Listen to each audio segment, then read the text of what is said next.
Hello, Mary Meet. So I thought I would start a sort of series of videos, basically talking about my experiences with various forms of an, alternative therapies. My mother is a professional therapist. She practices acupuncture, aromatherapy, Reiki, and reflexology. So I have some decent exposure to various forms of therapies. And while I definitely recommend people, if they believe they have a serious illness, to go and seek the help of a medical professional, I also believe that alternative therapies can be a valuable addition to healthcare. So, the first thing I want to talk about is thought field therapy. Now, this is an offshoot of acupuncture that doesn't use needles, it uses light taps on acupuncture points. As such, it falls within the category of energy therapies. And I had some recent exposure to it, and I will explain a little bit about that and also explain a little bit about how it is believed that this method works.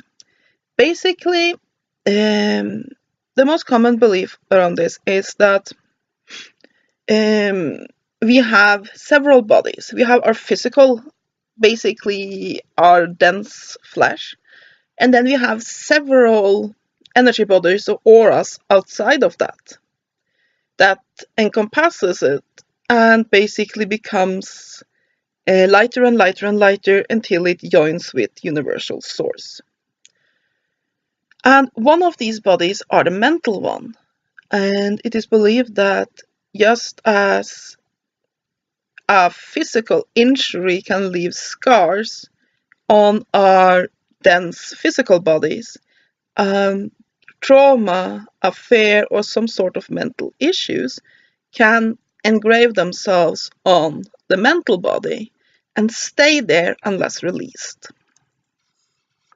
It is then believed that with stimulating the acupuncture points by light tappings, you can then, while you're focusing on the trauma you are trying to release, you can then release that pent-up energy and the mental body, the mental aura, will start to function normally again, and you will be freed of that phobia, that trauma, that fear, and so on and so forth.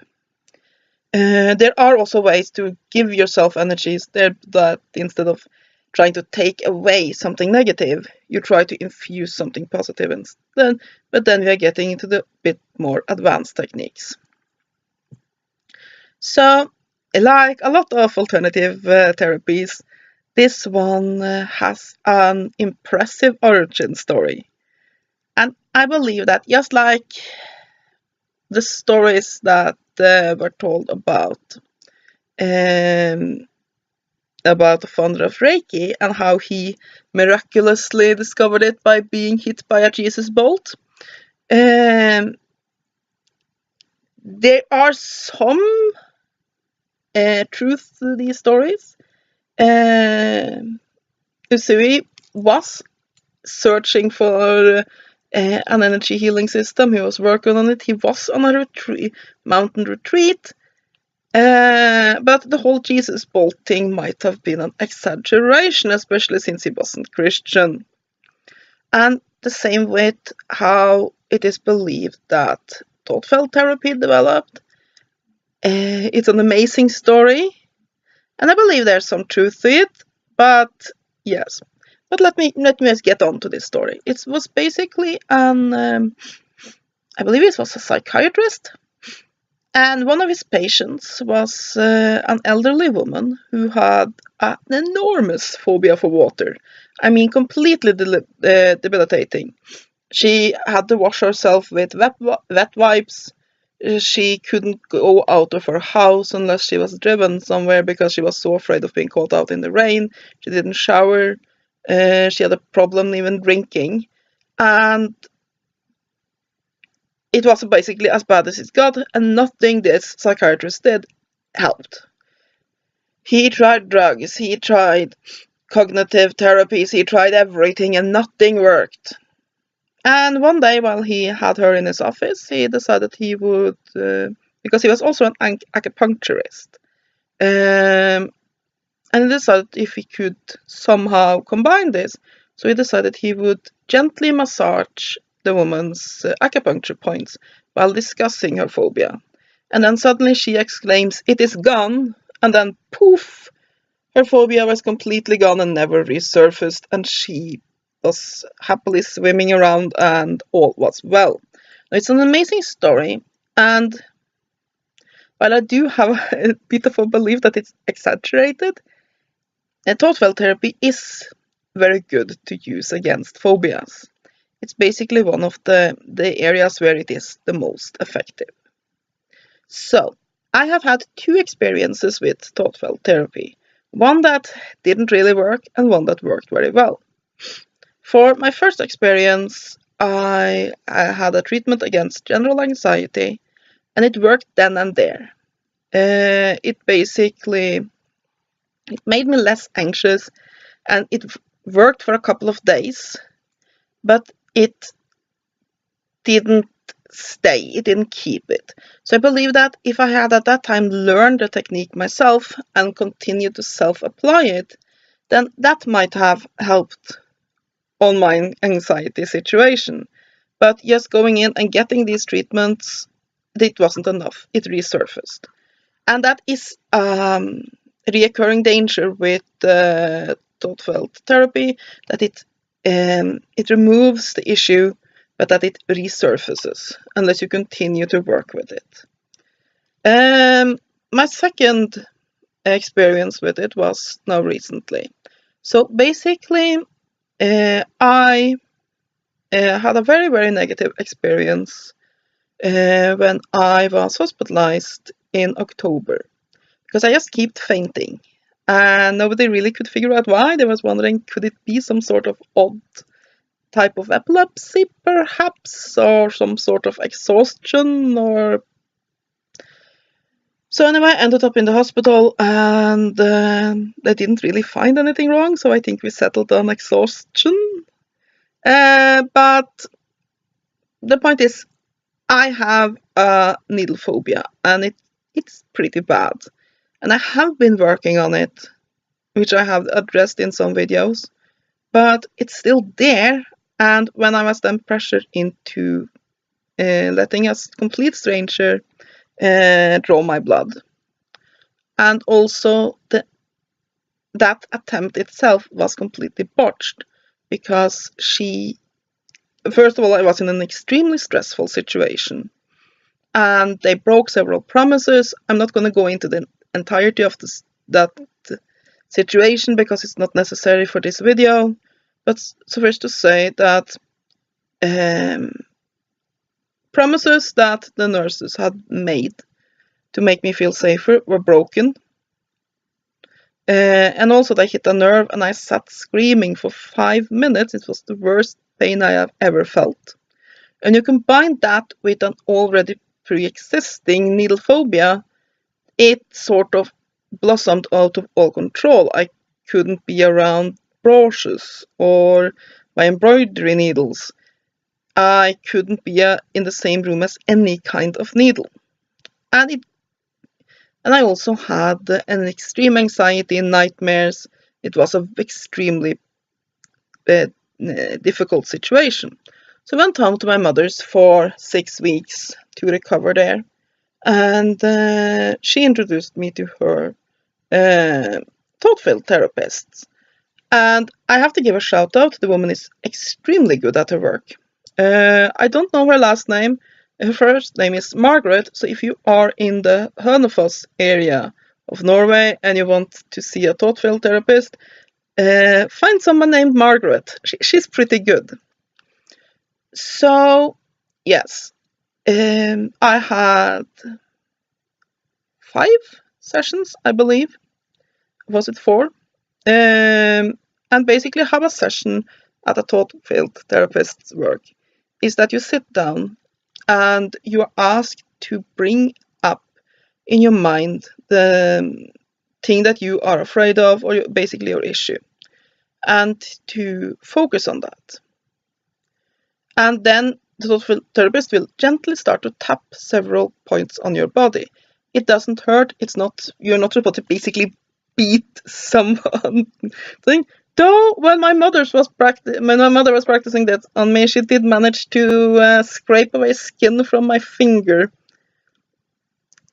She likes to get it done properly. Put some elbow grease in it, but you're not really supposed to do that. It's basically light tappings.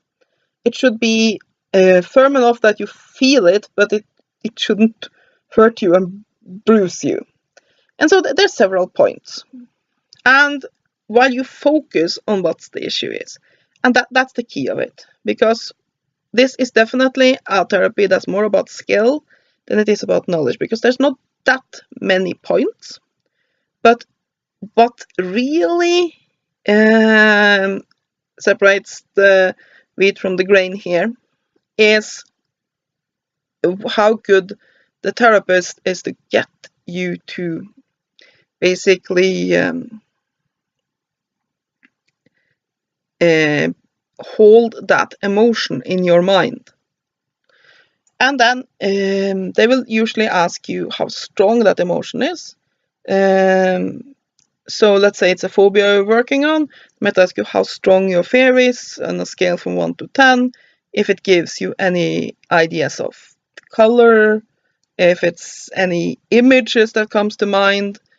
And you describe this, because as you describe this, you are brought more and more into this mental hang-up. So that basically your energy system will know what to target and how to release it. And then eventually, if it's successful, you will feel the level of anxiety dropping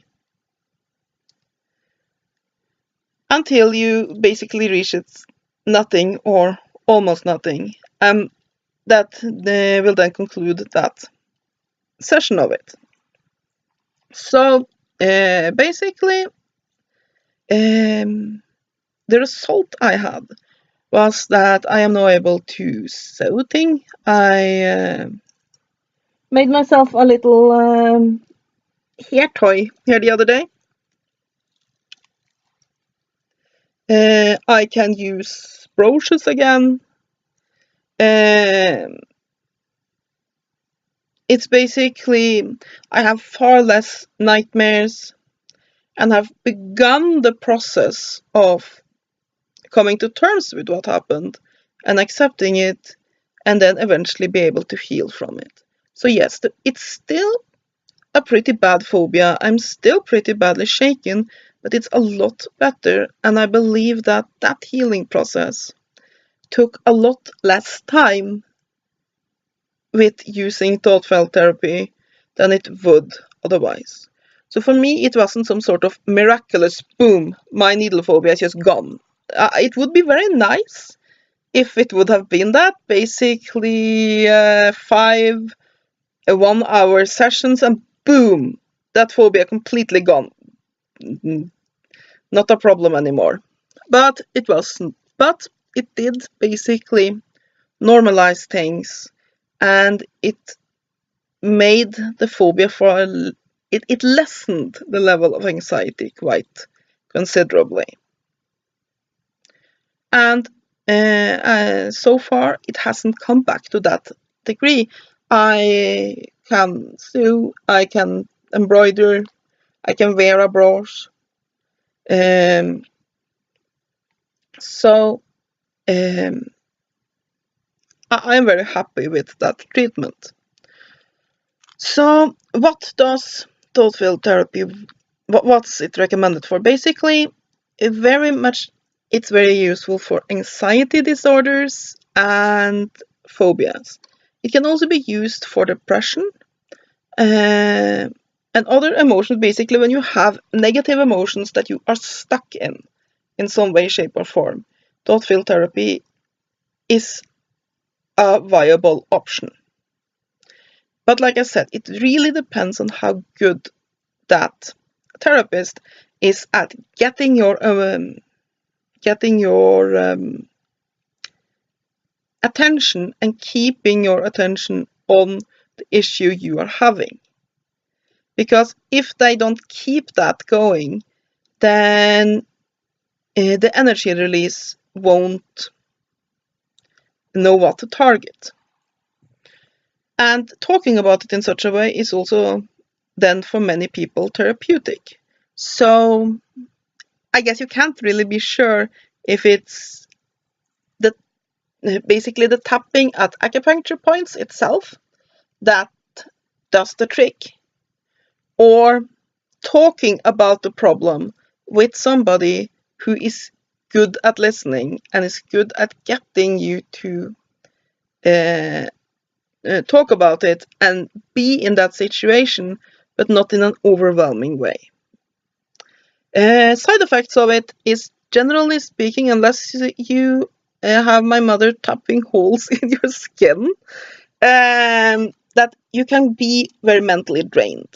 I generally experience fatigue, and that could last for a couple of days after a treatment.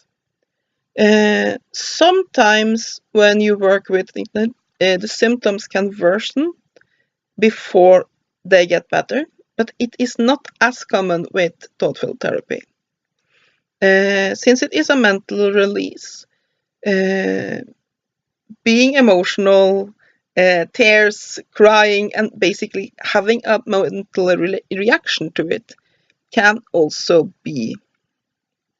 is not uncommon. So when you're doing it, you should do it in a place that's safe. One of the nice things with thoughtful therapy is that it's very easy to learn the technique so that you can also bring it with you. Let's say you are afraid of flying. You can get treatments at a therapist, and then later you can learn the areas to tap at. So when you have to take that flight to visit your grandmother across the sea, you can actually use the same techniques to calm yourself down and work on it while basically in the field. So yeah, for me this has been a very good experience working with this technique. It has worked for me, though I cannot completely rule out that the reason why it worked is that Margaret is a good therapist. Generally, she is a psychiatric nurse by trade, and she does thoughtful therapy as her side job. So I cannot completely guarantee that it is a rational explanation here, that the reason why I have been able to work through my issues faster than I believe I would have without it is that she's a good therapist. And perhaps if I had just sat there and talked to her for an hour sessions, I would have gotten the same result. But I have also gotten results using this method on myself, or when my mother, who isn't an educated thoughtful therapist, have used it. It has also worked.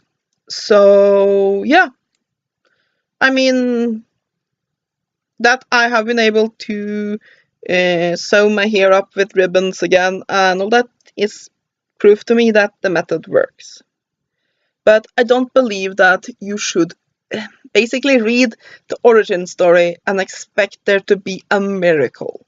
I have heard of it happening, but that's a bit more of a on you people have heard of it thing. So if that happens, then that is nice, but you'll have to expect that, as with all phobias, you have to work on it. But it is a very good tool to make working on it a little bit easier.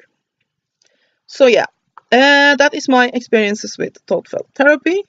I think it's a very interesting technique, and it has worked for me. So yeah, let me know if you would want any more of these videos about my experiences with with alternative therapies. Have a great day and blessed be.